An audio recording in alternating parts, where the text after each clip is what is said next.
Dale.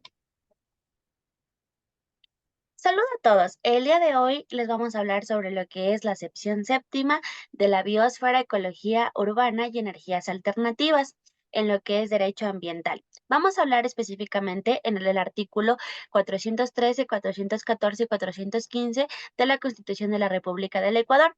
Nuestro grupo está conformado por Natalia Maldonado, mi persona, y mi compañero Juan Pablo Chugulí.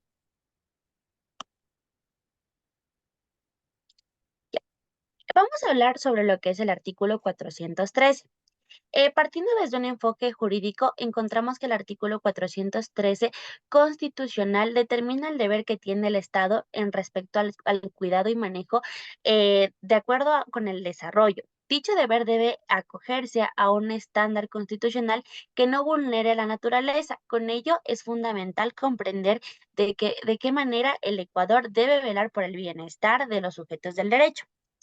Hay que tener claro que este tema tiene que ver con el derecho a la prevención, el cual se encuentra consagrado en el artículo 73 de la Carta Magna, estableciendo una pauta para tomarse en cuenta, pues las medidas que el Estado pretenda llevar a cabo están obligadas a cumplir con el carácter requerido. En este caso, tienen que ser precautelares y restrictivas con el fin de evitar daños irreparables como la extinción de especies y o la destrucción de ecosistemas únicos en el mundo.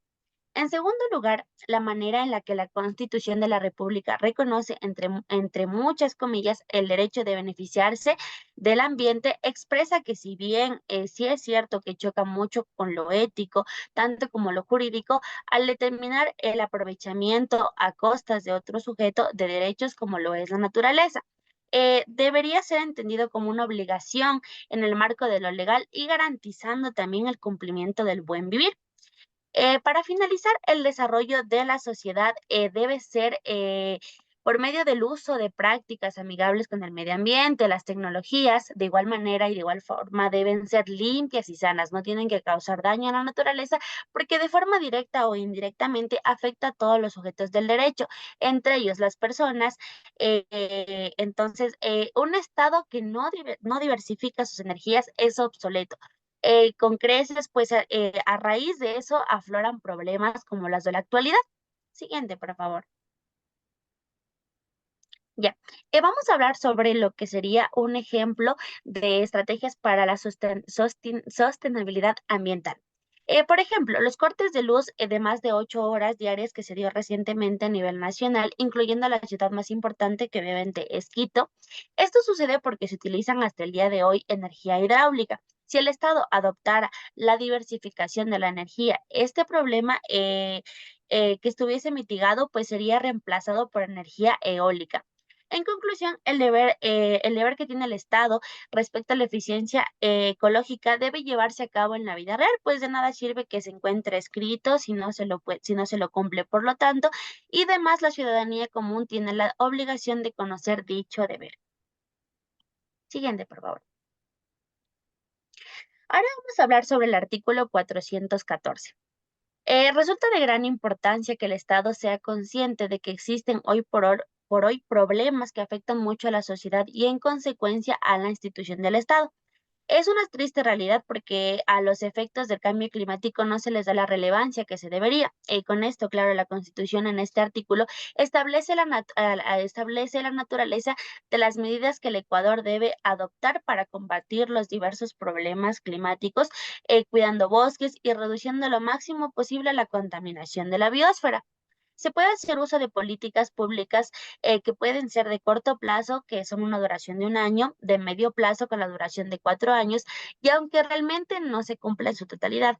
También están las de largo plazo con la duración de más de 4 años, cuyo fin para esto sea constituir planes que arreglen y contrarresten problemas que de por sí son de extremo complicados. Esto tiene que lograr relacionar y poner en marcha disposiciones que actúen en pro de la naturaleza. Lo que quiere decir también que indirectamente es en pro de la persona. El Estado ecuatoriano también tiene que actuar ejerciendo sus funciones en conformidad con lo establecido en la norma suprema. Para concluir, el Estado está en la obligación de salvaguardar la naturaleza por el medio de medidas que sean adecuadas para y con el medio ambiente. Gracias. Continuando con la explicación que ha sabido dar mi compañera, existen entidades, en este caso como el Ministerio del Ambiente, que ha optado por instaurar políticas públicas que ayuden a mitigar el cambio climático, la limitación de las emisiones de gases de efecto invernadero y la deforestación. Sin embargo, no se cumplen a cabalidad. No existe realmente una política pública que esté enfocada a la restauración como se consagran en los principios del artículo 395 del mismo texto normativo, donde nos dicen que existe en el tercer inciso que existe el principio de transversabilidad, donde tanto el Estado como los particulares tienen que el deber obligatorio de instaurar políticas para exigir esta restauración al medio ambiente. Sin embargo, no se cumple a cabalidad. Esperamos que a un futuro el Ministerio del Ambiente y demás entidades mismas como la Presidencia empiecen a respetar la naturaleza, en este caso Ecuador, que contiene varios pozos petroleros como la Amazonía, donde se encuentra la mayor diversidad que existe a nivel de América Latina. Sin embargo, el gobierno aún no respeta la naturaleza a su cabalidad y sigue favoreciendo a las empresas transnacionales, otorgándoles licencias donde irrespetan totalmente a la naturaleza y simplemente se promueve la deforestación y una poco ética conciliación con los pueblos nativos. Sobre el artículo 415, el Estado menciona, según el texto normativo, que el Estado y los gobiernos locales deben desarrollar políticas que consideren todos los aspectos del crecimiento urbano, implicando a la comunidad, la planificación y las tomas de decisiones. Como se dice, se debe implementar normas y estrategias para controlar y guiar la expansión de las ciudades de manera sostenible. Es necesario establecer medidas de proteger y gestionar la vida silvestre en hábitats urbanas. Sin embargo, en el momento real, no existen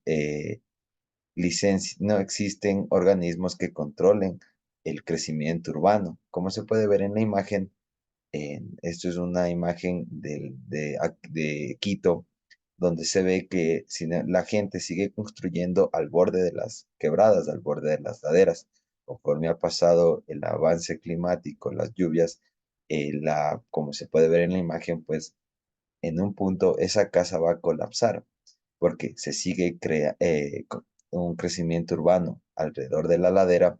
Cuando se quita los árboles de alrededor de la ladera, el suelo se vuelve más suave. No existe una fuerza que controle eso. Cuando existen varios árboles, las raíces hacen más fuerte el suelo y por ende se puede mantener las quebradas intactas. Sin embargo, si se sigue construyendo, como se puede ver en la imagen, lo único que va a ocasionar en un futuro es una catástrofe, donde pues podremos ver que si no se sigue, la casa va a colapsar. Como segundo, también tenemos que los gobiernos autónomos descentralizados desarrollarán programas del uso racional de agua, la reducción del reciclaje y del tratamiento adecuado de los desechos líquidos. Si bien, como se menciona, deberían desarrollarse iniciativas para el uso eficiente y sostenible del agua, incluyendo medidas para la conservación y gestión adecuada. Sin embargo, no existen programas reales que hagan caber que existe una conservación. Mi compañera lo había mencionado antes, donde hace poco tiempo tuvimos cortes de luz a nivel de Ecuador, a nivel de Quito, donde nos pudimos dar cuenta que, como en la imagen se ve, reservas enormes como la de Masauri y Paute se secaron debido al cambio climático y ocasionaron varios problemas, que en este fue el menos peligroso, podría decirse, de la luz. Sin embargo, hay que conocer muy bien que sin agua no se puede vivir.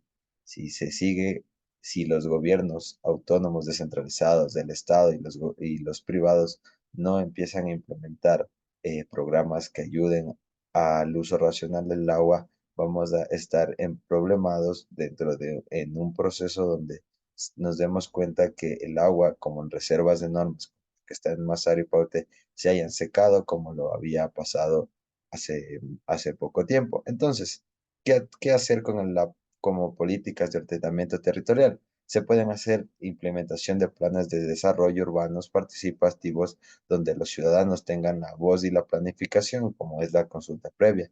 También establecer límites de la expansión urbana para proteger áreas agrícolas, naturales y promover la densificación en zonas ya urbanizadas. Eso, gracias por la atención.